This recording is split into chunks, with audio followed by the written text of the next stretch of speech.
Katulad ni Bongo, natural itatanggi niyo yan. Noon, ang tapang-tapang na pag nakulong daw si Digong ay sasamahan niyo. Pero bago yan, nung kayo ay nasa power pa, etong si Digong, anong sinasabi? Committed daw etong mga ito to the mandate of President Rodrigo Duterte that we will use all our resources to effectively wage war against drugs. At ang sinabi naman ni Bongo, kahit ano daw ay susuport, lahat daw ng programa ng Pangulo ni dating Pangulong Digong ay susuportahan niya. Tapos ngayon, todo tanggi kayo.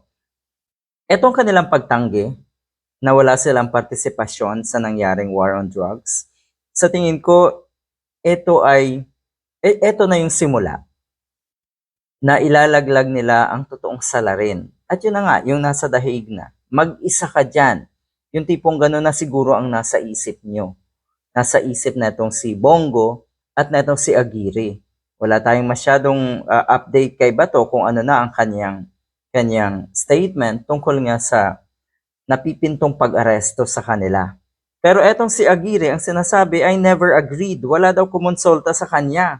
Tingnan nga natin. Sa totoo lang, I agreed with the prosecution of these criminals, but I never agreed with respect to the extrajudicial killings. Hindi daw siya kinonsulta doon. Ito ang paglilinaw nga netong si Aguirre. So ang ibig sabihin na ito, parang gusto mo na suluhin ni Digong yung responsibility. Yung kaparusahan ay dapat kay Digong lang dahil siya ang pinakamalaking salarin dito. I was never part of the war on drugs and never participated doon daw sa implementation.